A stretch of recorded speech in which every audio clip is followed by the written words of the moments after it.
your mind, your body, your breath just has so much power within it. And that was part of the theme, was the medicine is within you, allowing the inner critic to become the inner coach.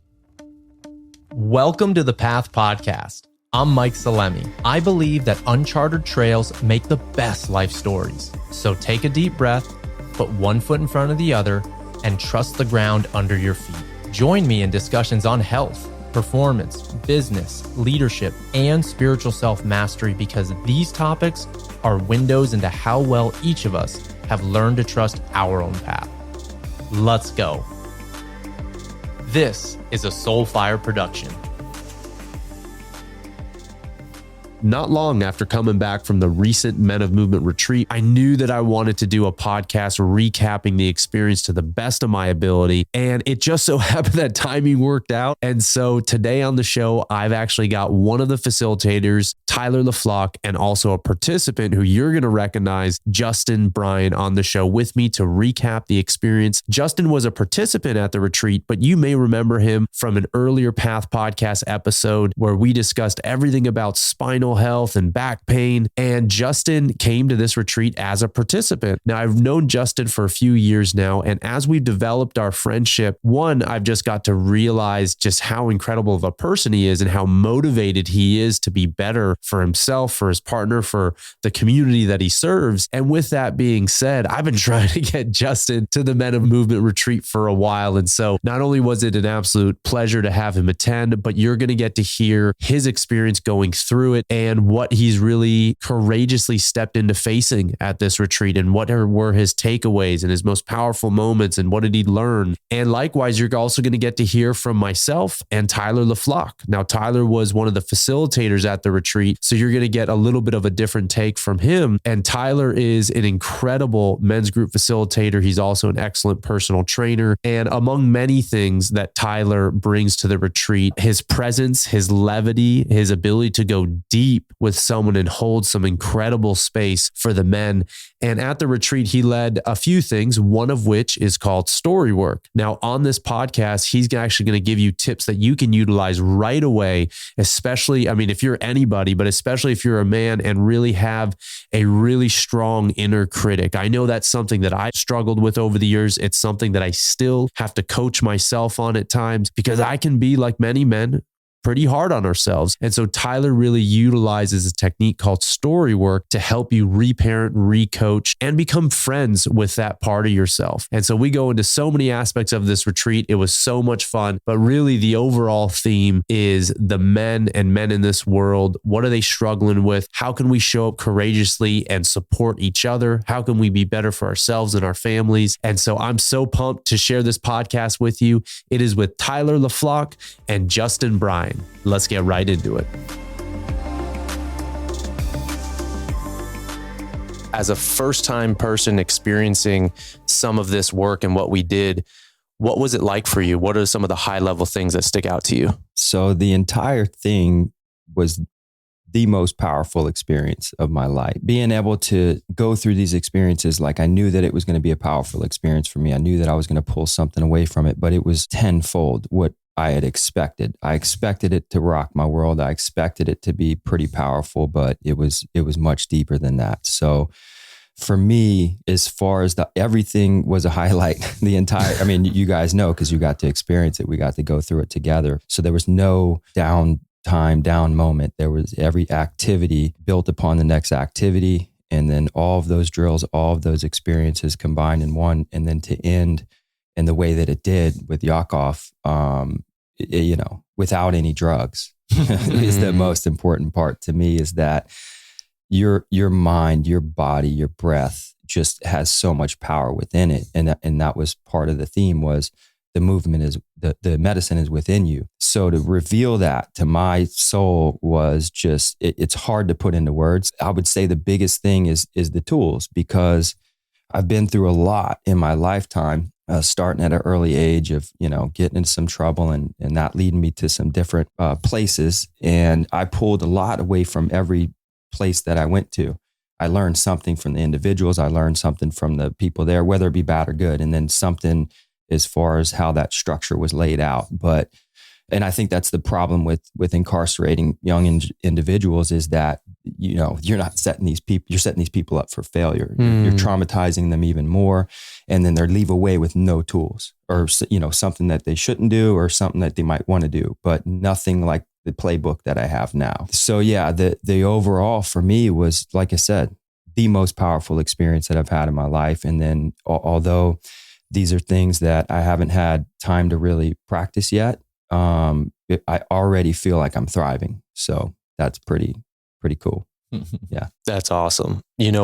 Well, first off, when you came to the door, I think when you came last night, first thing you do is, all fired up and it's great to see you, man. And it's great to see you light up. There's a lightness about you, at least in my experience. And it's just beautiful. And we'll go into, as a facilitator and stuff like that, some of the things that both Tyler and I observed from the whole group but to really see the courage that you showed, especially when it comes to vulnerability and allowing yourself to be supported by the men, but also you supporting certain guys throughout that you really resonate with was for me was a highlight in witnessing you step into this stuff and be again courageous, because this is it's some deep shit. It's some deep work. And, yeah, man, I want to celebrate you and acknowledge you for not only how you showed up for yourself, but also what you did and how you showed up for the other people there.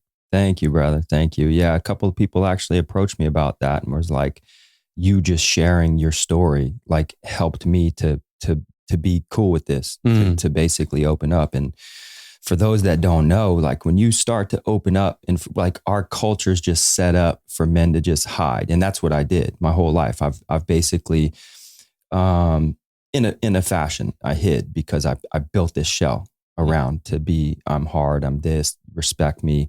Don't touch me, don't come in my circle, whatever. It's to build this fake thing around me and to not allow certain people in and to express myself so that people, they don't want to step near me or step to me. And that's this whole hardened thing.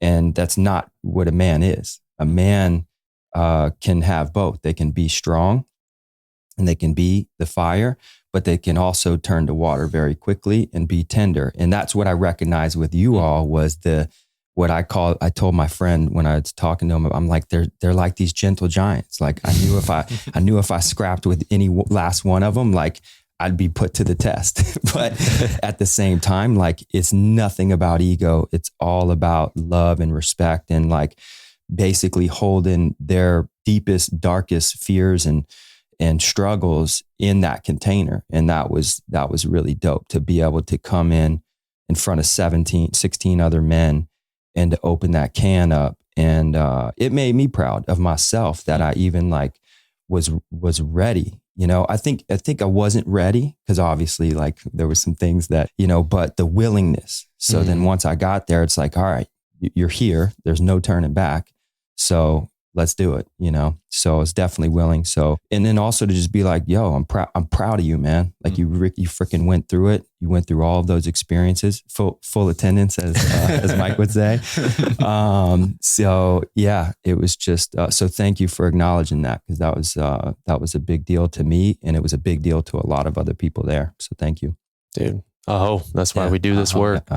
Tyler, I'm curious to hear your perspective, hearing what Justin shared. And also one of the things that Tyler does, we'll get into some of his unique contributions to the retreat, but one of which that speaks to me is that story work element and rewriting some of those fears and looking at that. So can you share a little bit on your perspective on that and what came up for you leading that? Yeah, what came up for me is the biggest thing that stands out just looking back on the retreat was we were 20 hours in and it was as if we'd known each other for 20 years. Yeah. It was eye-opening and heart-opening to see how dropped in we all were after not even 24 hours.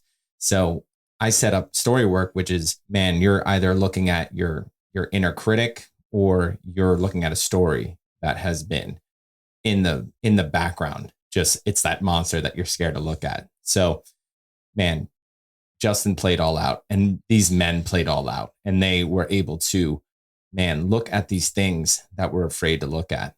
The voice that tears us down, that tells us we're not good enough, that tells us, you're a piece of shit, the shame, the guilt, to put that onto paper and to look another man in the eyes and to share that part of them. And then the other man standing there or sitting across from him, looking at him and taking that in. And there's no judgment. It's full acceptance. So that right there, like Justin was saying, it's that ability to be strong and to be that container and also to be fluid in acceptance.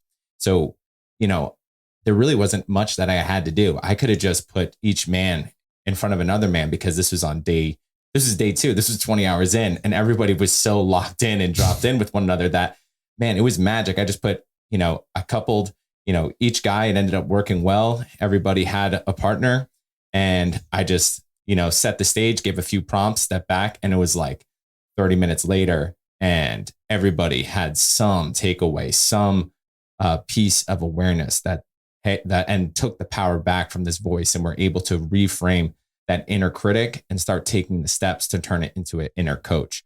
So it was really, really powerful. And yeah, I was just blown away with this container and how fast and how dropped in everyone was, because everybody was so game. Everybody was so ready. Everybody played all out. And that's what, I think that's what you kind of model, and you kind of just fall in. You see one guy giving permission to himself, and that gives you permission to do the same, which is why I feel this type of work within the group is so powerful. And these other methodologies of therapy or working one-on-one, they have their place, but in a container with other men, there's just a whole nother level of healing and awareness and experience that can come through that. So that was my big takeaway.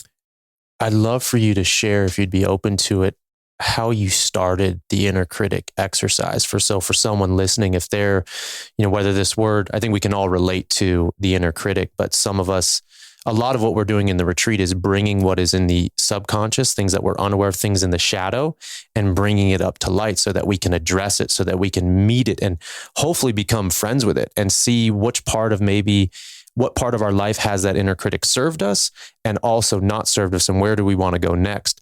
But I'd love for you to share maybe how you structured it a little bit so that someone just listening might be able to go through a or portion of it to gain some clarity and to hopefully be better friends with their inner critic. Really powerful exercise, just bringing awareness to how you shit talk yourself.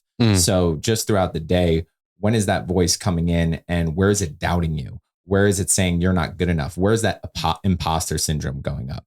Because, even the best of the best have some level of imposter syndrome coming online, because, man, that inner critic comes online at such an early age. So it's going to be a part of you. It's going to be making itself known. So just taking note throughout the day, how that's unfolding. For me, it was in the shape of a lot of comparing myself to others, seeing how I kind of stack up. And that might be in the gym, that might be certifications, that might be in smarts. So just noticing where you're comparing yourself to others, notice where you're kind of tearing yourself down.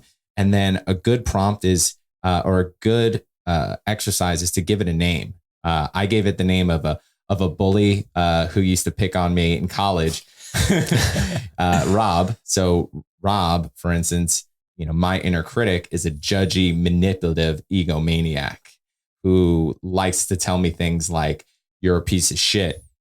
You're not good enough. You're not as fit as these other guys. You need to start eating better.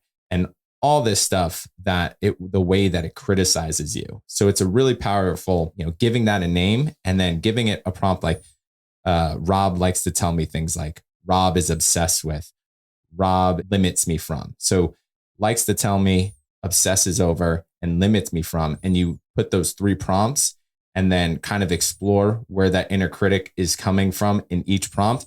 And you'll have a good lay of the land of how that voice is talking to you and limiting you. And then you can have a better understanding of, how is this serving you versus how is this preventing you from stepping into the man that you want to become. The biggest thing is to take away is that the critic puts things in black and white, bad and good, right and wrong. So right there, it puts so much pressure on you, right? So when you're seeing the world through this lens of bad, good, right, wrong, there isn't room for grace. There isn't room for accuracy, because it either has to be put in a bin of bad or it has to be put in a bin of good. There isn't this nuance. There isn't this gray. So as you begin to explore just the idea of like, hold up, where am I throwing things and slapping this label on it? Where can I step back and see like, wow, in this capacity, this served me and got me to this point, but it's preventing me from, I'll give an example for myself, and that the inner critic got me to push myself, and in the gym specifically, and it helped me to build, a pretty impressive physique, which was then able to get noticed from others, right? Which it was serving a role, and it gave me self-confidence. It allowed me to make myself proud, especially within a workout, right? So there are some benefits there. On the flip side of that, the obsession with how others are viewing me, right? That is now holding me back, because in order for me to become the man I want to become, I have to identify what I want, not what others want. So that's where that comes into play. And I can begin to take that power back and peel it back. And like I was saying before, turn it from this critic who's holding me down and pressing me down and labeling things in bad, good, right, wrong. And I can turn it into a coach and begin coaching myself and seeing where I'm not living into my values, where I'm falling short of, that's the principles that I aim to live by. And that's where that critic to coach can become really valuable, because then I can give myself feedback in real time. And that's the process that we started to unfold at the retreat, in giving these guys the tools and the power to begin to reformat their relationship with their inner critic. Some of the things that come up when you were sharing that is, in my experience of how I relate to my inner critic and then witnessing the guys, these stories that run a lot of our life, oftentimes they literally feel like they're half an inch from our face. Like we are so engaged with these stories. And when you break it down in the way that you did, and you incorporate things like breath, and then we have the opportunity to share, and we slow it down, this process that you use in the coaching, one of the things that I've really experienced is this separation, this unmerging from the story. And when you were saying you named your inner critic, Rob, just by naming it, even another person, like it feels a little bit less, how I experience it, like it's less everything that I am. And we're inviting in the gray, we're inviting in a little bit of space, so we can actually start seeing the beautiful aspects and the challenging aspects, but we can be so much less identified with it. Like our inner critic, yes, it is a part of us, and every human has an inner critic, but it is not everything that we are. And so that was one of the most beautiful things that I was witnessing as you were running that exercise, and hearing people's reflection afterwards, was a little bit of space, a little bit less heaviness, a little bit more lightness and levity and perspective on how they relate to that inner critic, that person that's that part of themselves that is always shit talking themselves. And so I thought that was so powerful, and I was so happy on this retreat that you guided that exercise. Jay, I'm going to go over to you now. When we first got there, we did, when we first get to the Men of Movement retreats, movement is a key aspect of the retreat. For sure, physical movement, but it's more representative for me of movement of energy, movement of mind, movement of spirit. And the physical body is one of the greatest, for me at least, access points into those. And so when we start, we do a group workout. We all get together. My boy Tyler right here and I run that. We expose people to different forms of movement, from how to warm up to Bulgarian bag training. I actually had Justin come in and teach a little Eldoa session at the end there. But once everyone's jiving and there's that brotherhood, we're sweating together, we're working together, we're cheering each other on, then without going too much into like the nitty gritty details, we do an exercise focused on intimacy, basically almost 2 hours right when people get in there. And I would love to hear your experience around that exercise, and you know what I'm talking about, to hear what it meant for you, because I know it was one of your bigger takeaways that you've shared with me. So very curious to hear and break it down. Yeah. So first of all, the workout was great, because you had us journal after that. And one thing that it reminded me of is boot camp. When I was 13 years old, and everybody working together, and you're just feeding off the energy. And these are guys that you've never met before. So, imagine being a little kid and whatever, you're getting sent somewhere, and then you got 22 guys that you're going to go work out with, or whatever, get smoked with, starting 5:30 a.m. every morning, 5:30 p.m. every evening. And so you're going through it together. And if one person acts up, then they'll pull you out the bed at 3 a.m. and go smoke you in the yard for 30 minutes also. So that's what I journaled about. I was like, man, this brought the camaraderie and the community instantly, because I knew what we were about to step into. So after that, yeah, it was very interesting, the eye gazing. And because I got to roll with these guys up there the night before, I kind of saw a little bit of the agenda, and I'm like, fuck, man, I have to go look into another man's eyes. He's going to look through my soul. But it was so cool because, and I'd do it again right now. Like it was, obviously there's some anxiety and some fear around that. 'Cause you're like, I don't know what to expect with this. But, for me, it was the most leveling and, unifying and equalizing drill I've ever done. It basically, you look at every single man. Well, as you're weaving in and out, you catch eyes with each man. But then as soon as Nico stopped beating the drum, whoever you were looking at, you face him. And then he would go through a drill and basically say, look at the man in front of you. This is your brother. Imagine this man's struggle. Imagine his pain. Now imagine him as a little boy. With your eyes, show this man strength. Without changing your face, show this man compassion. And it was just like, you're 2 minutes in with this person. And then he'd start beating that drum again. So then you start weaving in and out, looking at different men, everybody catching eyes as they pass. And you keep eye contact as you pass. As you pass, you catch another man's eye, and then he stops beating the drum.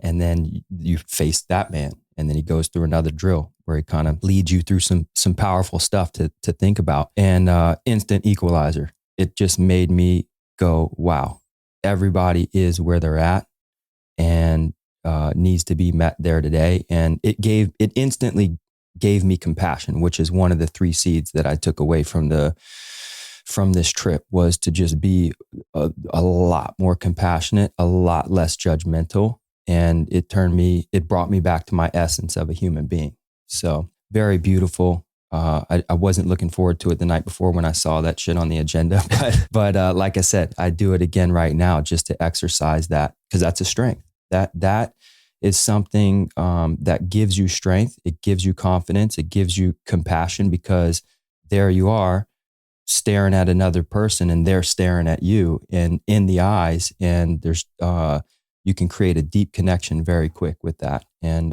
take yourself off the high horse. Stop judging other people, because, people might not think that affects them, or they can make fun and do all of this and have their good and fun. But you really get a lot out of not judging others and practicing compassion. And I needed that. I needed that big time. So that was my experience with it.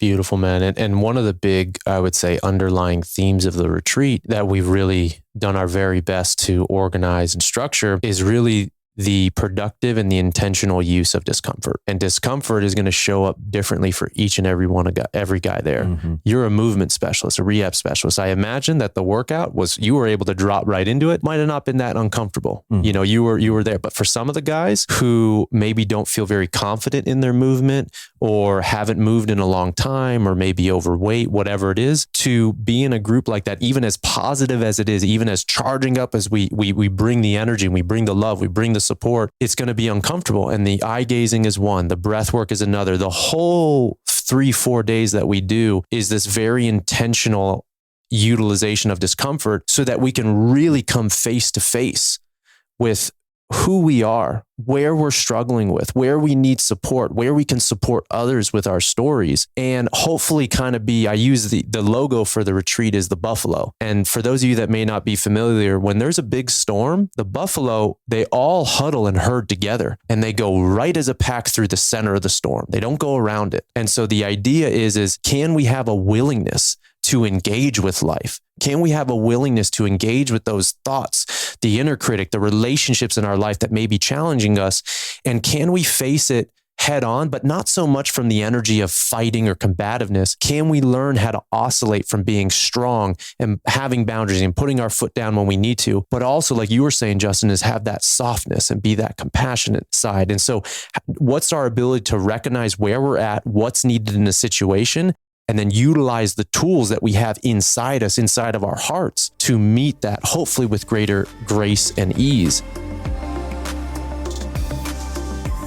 Whether it's coming back or even preparing for an experience like this, what I've really found in my own work and also with clients is that when we have support along the way, especially when we have to integrate these things in our daily life, that is oftentimes on any pivotal transformational experience, that is oftentimes the most challenging thing. It's how do we take the wisdom, the gems, the lessons that oftentimes we learn in these experiences, and how do we integrate them when we're actually faced with our normal, our familiar environment? And so with that, one of the things that I've become more and more passionate about, and I'm so excited to share more of this here on this podcast, is that I really believe that people need to be supported. I know I've needed support from time to time. That's why coaches have coaches. And I've really wanted to open up space to support others, especially men out there who are struggling with any of the issues that we've discussed on this podcast or others. And I'm opening up a select few spots for one-on-one coaching, high-level coaching, men's self-development coaching for 12 weeks. It's a 12-week commitment. If this is something that interests you and you're a gentleman, a fella looking for some support, let me know, because I've got a dope ass plan laid out. I've already started taking people through this new curriculum that we're working on. Obviously, it'll be very individualized to you and what you want to get out of the experience and accomplish over the course of 12 weeks. But whether it's preparing for a transformational experience, whether it's integrating afterwards, or just normal day-to-day life, you don't got anything going on big coming up, but you just want to level up as a man, hit me up. All you got to do is go to the link in the show notes and fill out a contact form on my website. Now let's get back to the show. I've shared this with the guys at the retreat that from the very beginning and at the end, that I've always believed that each one of us is medicine for the other person. Each one of us. And if you pull one dude out of this experience, and I think it was very clear at the end when I brought it back, you pull even one person out, it is not the same experience. Not the same experience. And we all add to the collective container, and it is the container. It is, I will say, I feel kind of like, I think something that you said, Tyler, I resonated with this, like you feel like you didn't do too much, but you also did do a bunch. And I feel like, man, I don't really do too much at these retreats, but I also kind of do. But really the main focus is to hold the container. And if we hold the container, so much of the healing kind of just like, we've got activities, tons of stuff, but the healing just kind of happens when that space is created and that love and that presence and that, one of the things, and I actually want to toss this one over to you, Tyler, because this was actually, when I think back, this was something that you invited me to include in the retreat, was to have no cell phones from day one. I mean, people have my number. If there's an emergency, their family can call me, but I'm really curious to hear, why did you suggest doing, pulling the guys' cell phones, and what's the purpose of that? And how do you feel it either added or detracted from the experience? What comes up for you, brother? One is my own selfishness and my own aim to my compulsion and my somewhat of addiction to the phone. And I found that this would be a perfect opportunity to practice being without my phone and creating, because that's going to be very uncomfortable for me. And the purpose of this retreat is to lean into the discomfort. But what I recognized and what I noticed when the phones were away, the amount of one-on-one interaction between the guys, between the activities, it elevated. And that, to me, like you were saying, this medicine and this healing happens over the course of the 3-4 days. A big part of that is those in-between moments when I'm noticing and I'm looking and I'm seeing 6 or 7 deep, intimate conversations between what look like brothers, where they're sharing something between them. They're being heard, they're being supported. And man, that to me was so fulfilling to see that. So that was a big part, I believe, in kind of removing the phone. One thing I also want to bring to my attention and just share with anybody listening, something I've been realizing when it comes to the phone, it's a very short term, in the moment, kind of scratch this itch, and there's no lingering after effect, right? It's like I look at Instagram, I look at YouTube in the moment. It feels okay. It feels, it feels maybe good. And then I put the phone down and then that's it. And then until I pick my phone up again, that's when I can then restart. As opposed to at the retreat when I am having a good conversation with another man and, I'm sharing something that I don't really get to explore very often with them. And they're able to reflect back to me. And at the end of this conversation, we both have better understanding of one another and the things that we're going through. And then I can afterwards reflect back on that. It has this ripple effect, right? Way different than the phone. I look at the phone as empty calories, right? Mm. It's like Splenda, right? as opposed to that conversation, it's honey, baby. So that really is the big, the phone, it's such a valuable tool for most of our businesses, right? But our relationship to it, man, I feel like a slave at times to the phone, right? And it prevents me from what I really want, which is connection, fun, spontaneity, chopping it up with a friend and just like laughing, man. And the phone just like, it's a safe play because it's there. It's scary to have to lean on others at times and put yourself out there. But that's where the honey is. That's where that is. So, man, even 3 days after the retreat, my phone time has definitely gone down, and it's still a thing that I'm working on. It's a process, but I just still feel so fulfilled from just reflecting on all those conversations that I had. Well, one of the things, and I heard you say this, and one of the things that I noticed about myself when I set the phone down, and in the beginning when we took everyone's phone, put it in a box, hid the box, I asked, show of hands, how many of you guys have gone without your cell phone for 24 hours or more within the last 6 months? And there was a very small handful of guys. I don't know, maybe 2 or 3 guys. And then I said in the past year, and then the numbers went down. So it's so rare that we even ever get this opportunity. And the phone for me has also been a way where parts of me hides, right? Like parts of me, and sometimes it's subconsciously driven, or maybe a lot of times it's so automatic. And even when it's a quick check, like even if I'm doing between Instagram, email, WhatsApp, those are kind of my 3, and text messages, my 3 or 4 things, I can check those things within like 20 seconds.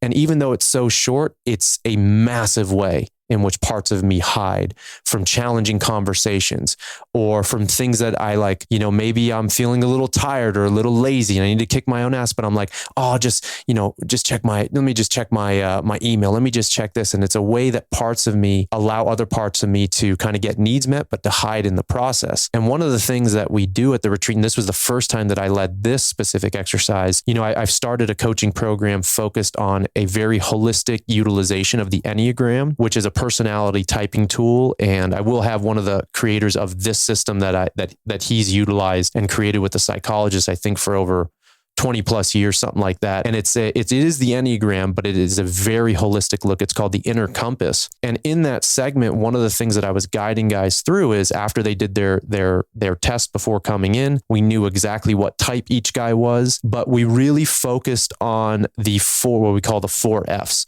So really having a deeper understanding on how we cope or off-gas stress through flight responses, fight, freeze, and facade. And then really looking at the different relationships in our life that are giving us struggles or challenges, and how do we default into those responses? How can we be aware of our belief structures that elevate those stress responses? And then what can we do by recognizing when we are in a stress state? How can we self-coach, or like Tyler said, how can we self-parent ourselves through that? But we first got to be aware that it's happening. In order for any of us to break a negative cycle or a negative pattern, you have to first be aware that it's happening. And so I'm curious, Jay, with your experience of that exercise, what did it illuminate within you, and maybe how you want to coach yourself or parent yourself through it next time? Oh, it's interesting because I knew that there was work to do, and I didn't know how quickly it would show up.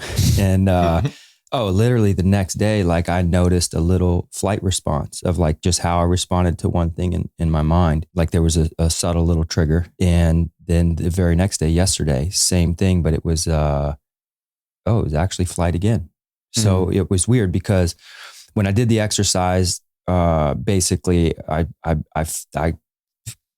distilled down that I act like a bully to basically fight people off, or, not have them come into my realm and whatever, to have a normal discussion about things, but which was very revealing for me because I hate bullies. So it's like, okay, now that you recognize that, do you feel like a man?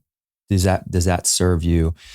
And so I already have just such a heightened awareness around who I want to be and how I want to act at being 37 years old. And that's why you trying to get me to the retreat the last 2 times. I'm like, shit, I know I've been needing this work, and I know I've been needing to face the demons.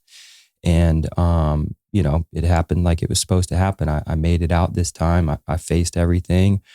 But that's what I mean with the tools, because I was able to leave through that exercise was probably one of the most powerful. They were all powerful in their own way, but for sure, because that's the toolbox that I'm talking about, that I didn't get that mental layout, that mental playbook in the awareness, and then in the knowing how you want to be, and Yakov basically drilling you in with the drums at the very end of like drilling those, watering those seeds of like, how are you going to handle this? What choice are you going to make?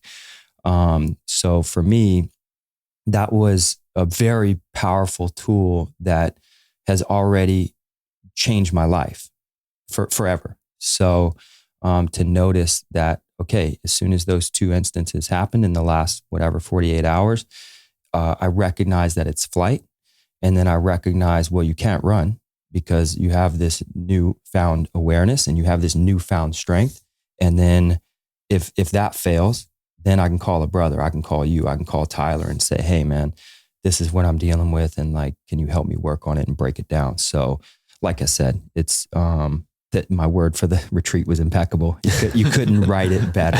And even Tyler was like giving himself a hard time. He's like, I didn't even do anything. Like everything that was magical. The storytelling, the way that I think the pairs of guys, because I ended up with Johnny, and that brother, man, I love that cat. He's just such a solid dude. So we got to share some pretty intimate stuff and like some shit that I've been telling myself my entire life, and to like break it down. Like Tyler's exercise for that was, and he kept checking on everybody. He's like, everybody's just so dropped in right now with each other. Like, I don't feel like I'm doing anything. I'm like, yeah, but the actual exercise, but then the coaching piece that he gave at the very end was just like, again, impeccable. It's like his words is like allowing the inner critic to become the inner coach, because they're so intertwined of the good and the bad, and to work that nuance. And so, but I can't even say it like he did it. It was like, but that's what I'm saying is like, it was so powerful.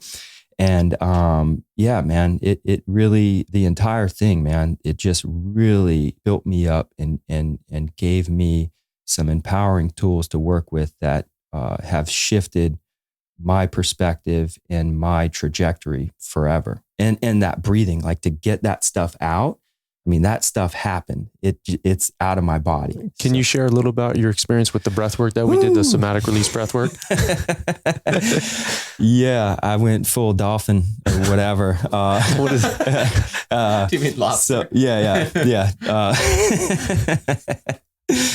Yeah. So the somatic release work, man, it's interesting because we've done a few different breathing techniques, and I don't even know what we've done, but we've done things to pump ourselves up and, get some energy going. But this was a freaking release, and I didn't know what I was getting into. I didn't know anything about it. So, yeah, we just laid in the circle out in the sun. We did a little warm up for, old Tom, did some Spice Girls. Nah.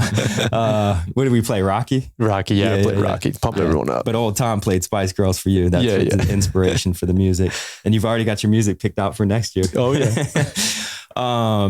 Yeah. So, we did a little warm up, and it was weird because, like I said, everything built upon each other.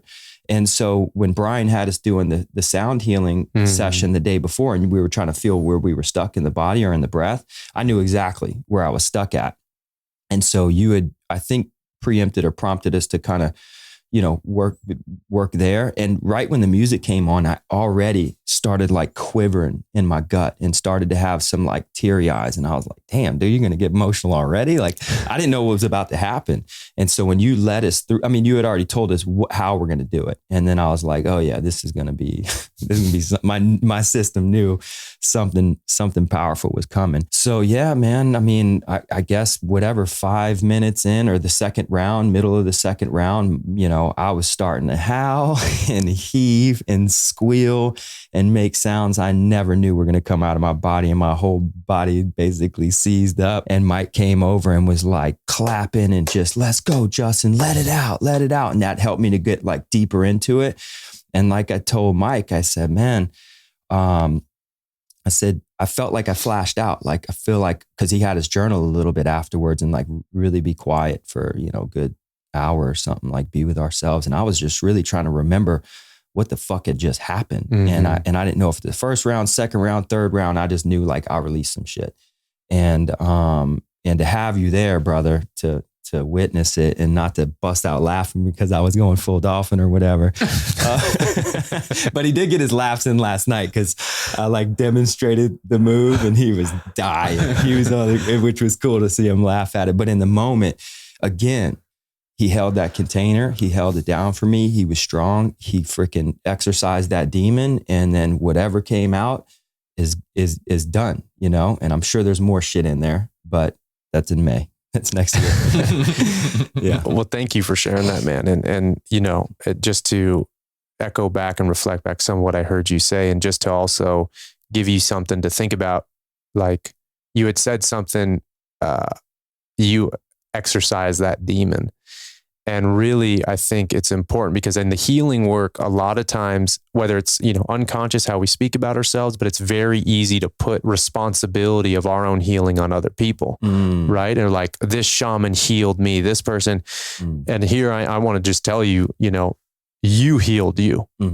That container was supportive in that, but you did the work. Yeah. Those were your breaths. You met it with courage. And so I really want you and anybody listening, when it comes to the healing work, you know, it's very important to take ownership of our life for better and for worse, and realize that life is happening for us, not to us. And so that was all you, bro. And I was just there cheerleading you, guiding for sure. And that, you know, that's my main role, is to create the safe container and allow people the opportunity to maybe step into something where, you know, when we look at our lives, there's so much pressure. There's so much expectation. There's a lot of weights. Tyler's podcast, if you guys haven't listened to it yet, check it out. It's unweighted. And a lot of guys especially carry a lot of weight on our shoulders, and we don't have spaces where we can come together.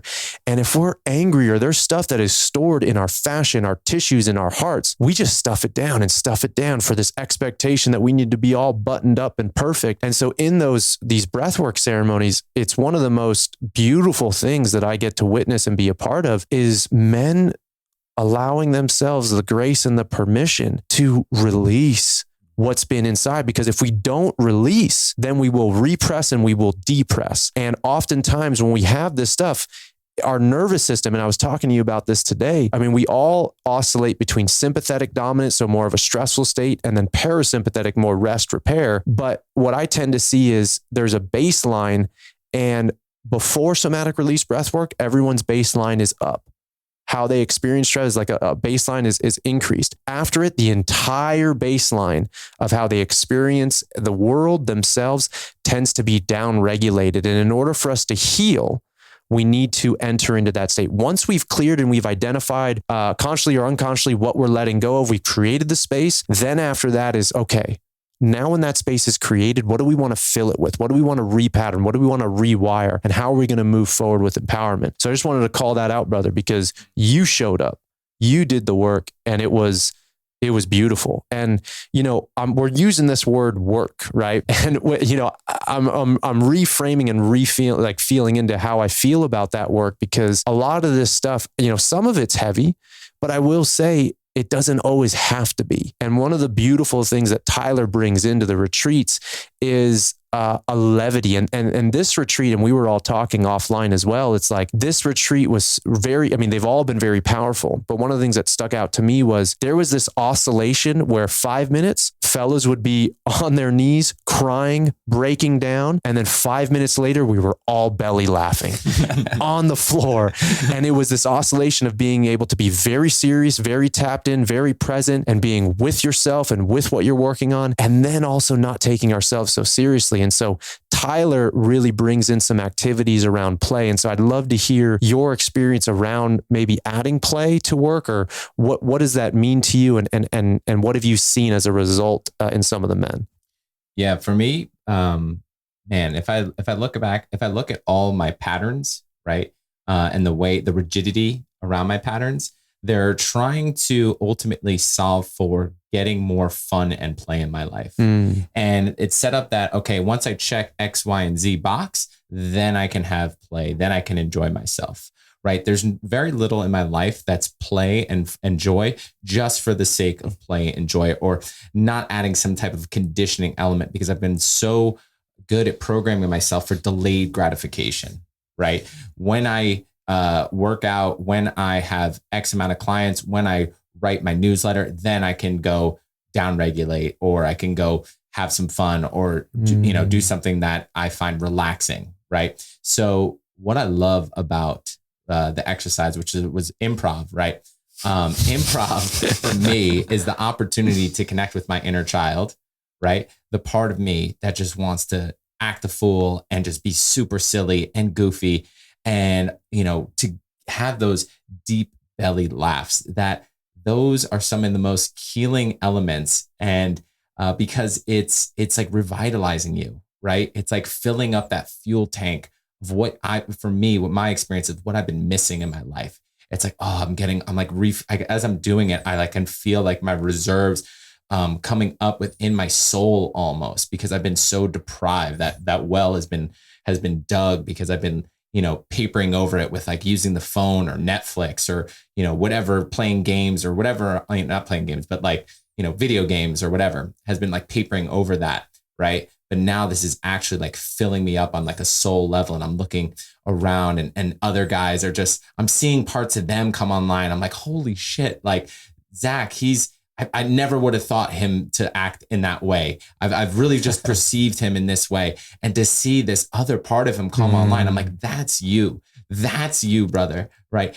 Those parts too, but that is like you're like this light comes alive in people when they just give them permission just to have fun, to be playful with themselves, with others, give themselves permission. So that's what I've really found has been super powerful in something as simple as these improv exercise that, on the outside, if I were to look 5 or 6 years ago, I'm like, dude, that's fucking corny. And I would judge it. And I'm like, and now I'm like, I'm all about it. Right. Because, that part of me, that cynic and that inner critic, right? It's just like, it gets to be there, but that it just really prevents me from that fun. And once I got to experience, I'm like, dude, I'll be corny all day if this is the experience that I get to have. Man, I love that. And I love that is some of the medicine that you're bringing to the retreat. And that playfulness was so cool. I mean, I won't use names, but I just remember a few guys coming up to me afterwards and just saying like, man, I haven't felt this joyful or this happy in a long time.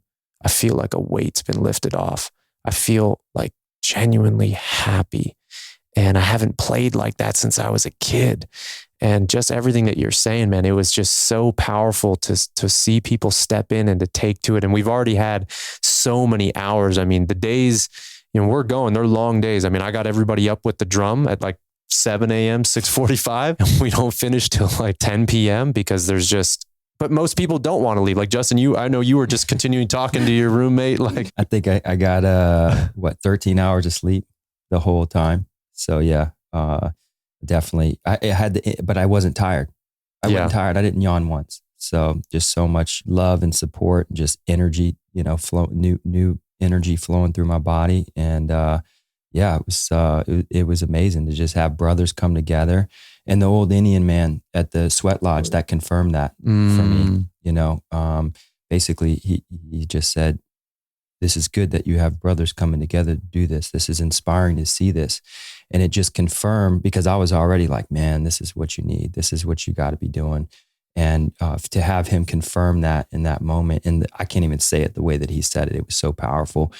And because he said, the old elders are dying, and, the old medicine men, and they need young brothers to come together to be medicine and to help heal each other. And so that was just reaffirming to me that I'm in the place where I need to be doing what I need to do. And, the medicine is within us. So to not even use any drugs, and to have these profound experiences, and to do the improv, and the ego gets put aside, and the critic gets put aside, just amazing. It's hard to put into words, but just amazing. So thank you, bro. Man. Oh, dude, absolutely our pleasure. And as we get close to closing out the show today, one of the things I just want to call out a special shout out to Nico, who is a facilitator, brought some beautiful medicine of himself.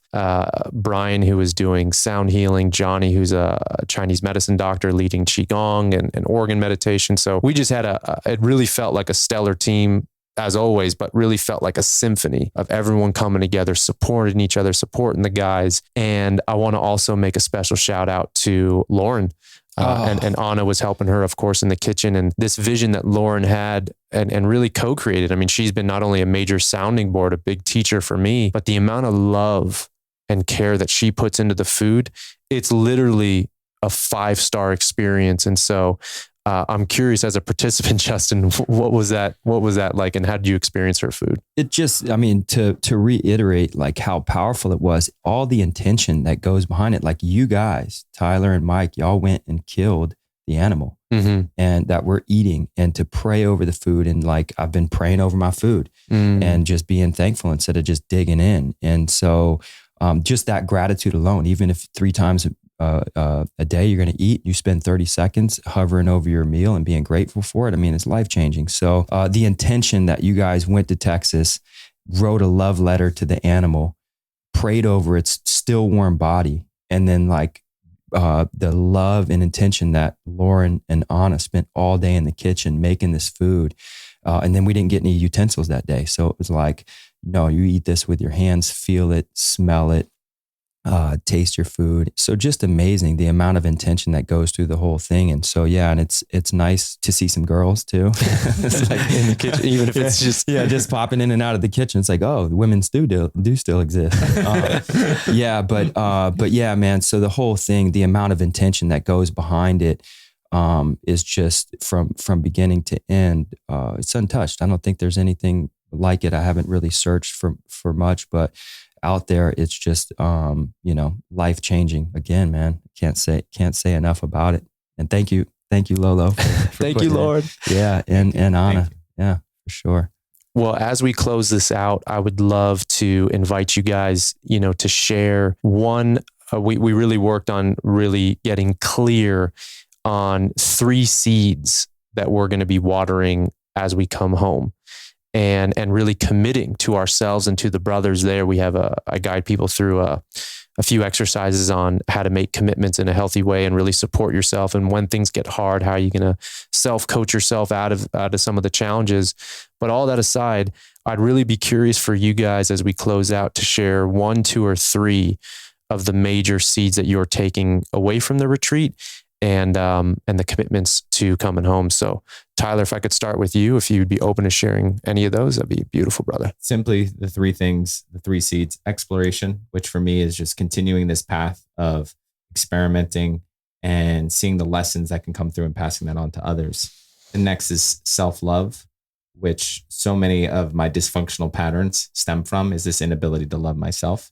So really spending time and attention on improving that, if that's the correct word to use there. And last is play, fun, spontaneous play, and start peeling back those rigid patterns and just get a little bit more playful in my life. One thing, just an easy commitment just to go over, is the Eldoa, which Justin shared with us, and just aiming to do an Eldoa after my workout and then at night before I go to bed. And just that simple act of getting that one thing done and then following through in that commitment, it has this carryover effect because it's very observable, measurable. Am I doing it? Am I not doing it? And just the act of following through with that after 3 days, and I'm proud of myself, right? Especially doing something before you go to bed, man. I'm doing it because I want to have a healthy back and a healthy body for the rest of my life. So I'll leave it there. Beautiful. Hell yeah, brother. Justin, what were your 3 seeds, brother, or any of those? So I'll share the big takeaway for me was basically just being able to balance my energy as a man because of, like I said, that shell in the beginning, like you're building this shield around you. You think that that's masculine, but it's dramatic, it's emotional, it's chaos, it's totally feminine. So to be able to become more feminine in a relationship when I need to be, and then to be strong and assertive and be more masculine when I need to be. So I would say that was my big pull away from it. And just being more patient, like in the moment. Like I said, like yesterday and the day before, it was very difficult to come out of that. This is like day 1, day 2, buddy. Drop in, feel that feeling. Okay. Be aware of that feeling. And then can you handle this? Like, how do you want to handle it? What choice do you want to make?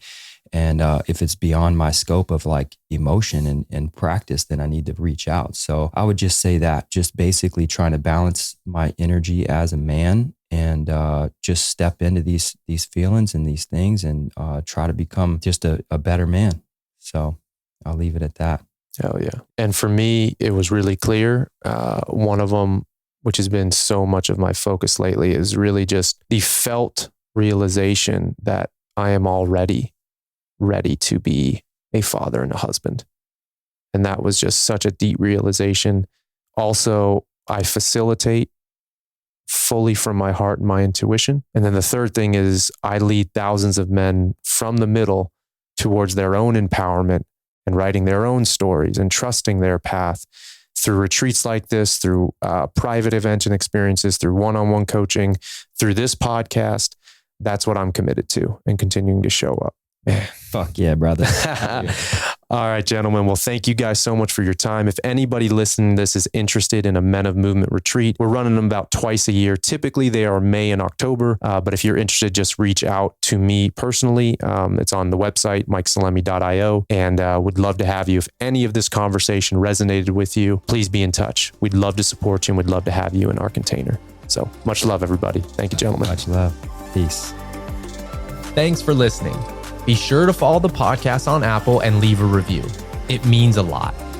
We all have a path, and I'd love to hear how this podcast has inspired you in some way to live yours.